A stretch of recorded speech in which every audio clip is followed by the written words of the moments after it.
కర్ణాటకల తెలంగాణల 6 గ్యారెంటీల హామీలు మస్తుగానే వర్కౌట్ అయినాయి. కాంగ్రెస్ పార్టీని పవర్లకు తెచ్చినాయి.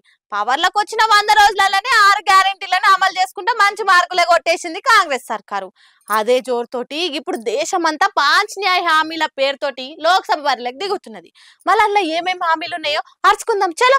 6 గ్యారెంటీలు అచ్చొచ్చినాయని అదే సక్సెస్ ఫార్ములాను దేశమంతా అమలు చేద్దామని ఇకమత్ చేస్తుంది కాంగ్రెస్ హైకమాండ్. 5 న్యాయ పేరుతోటి లోక్సభ ఎలక్షన్లలో బరిలోకి దిగుతుంది. అందులో మొదటిది యువ న్యాయం, రెండోది భాగస్వామ్య న్యాయం, మూడోది మహిళా న్యాయం, నాలుగోది రైతు న్యాయం, ఐదోది కార్మిక న్యాయం అనే ఫార్ములా తోటి ఎలక్షన్లలో ప్రచారం చేస్తుంది. అన్ని వర్గాల సంక్షేమం కోసం ఈ 5 న్యాయ హామీలు ఇచ్చిండ్రు. ఇప్పటికే రాహుల్ గాంధీ జోడ యాత్రలో కూడా ఇవే హామీల మీదనే ఫోకస్ పెట్టిండ్రు. ఈ ఓట్లల్లా కేంద్రంలో అధికారంలోకి వచ్చిన 100 రోజుల లోపట్నే 5 న్యాయ పేరుతోటి హామీలు అమలు చేస్తామని చెప్తున్నారు. మరి ఈ 5 న్యాయ హామీలు పార్టీని పవర్లకు తెస్తాయా లేదా అన్నది ఓట్లైనాకనే తెలుస్తుంది.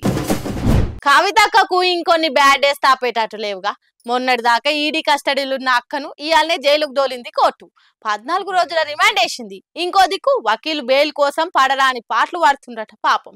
ఇంకా రాను రాను అక్క కథ ఏడు దాకా పోతుందో ఏమో. తెలంగాణ బతుకమ్మ కవితక్కకు ఏం గోసొచ్చి పాడైంది. కవితక్క అంటే పద్యం అనుకుంటిరా, మద్యమని అధికార పాటోలు ఎక్కిరిచ్చే కథ అవుతున్నది. లిక్కర్ స్కామ్ లా అక్క చేతికి కూడా మందు వాసన అంటింది కదా. మస్తు పైసలు ఎన్కేసిందన్న కారణంతో ఈడీ వాళ్ళు అక్క మీద కేసు పెట్టిండ్రు.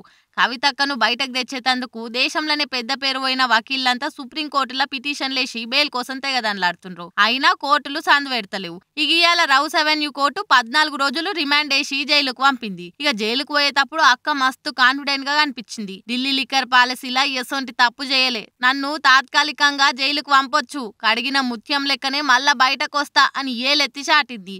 మా ధైర్యాన్ని దెబ్బతీయలేరు, ఈ కేసు మనీ లాండరింగ్ కేసు కాదు, పొలిటికల్ లాండరింగ్ కేసు అని అనుకొచ్చింది. ఆల్రెడీ ఈ కేసులో ఒక నిందితుడు బీజేపీలో చేరిండు, ఇంకో నిందితుడు బీజేపీ టికెట్ ఆశిస్తున్నాడు, మూడో నిందితుడు ఎలక్టోరల్ బాండ్స్ లెక్క 50 కోట్లు ఇచ్చిండు. ఇంకెక్కడ కేసు ఉన్నది? ఇదొక తప్పుడు కేసు, ఖచ్చితంగా క్లీన్ గా బయటకు వస్తా అని ధీమాతో చెప్పుకొచ్చింది. తప్పు చేయకున్నా తప్పుడు కేసు పెట్టిండ్రట.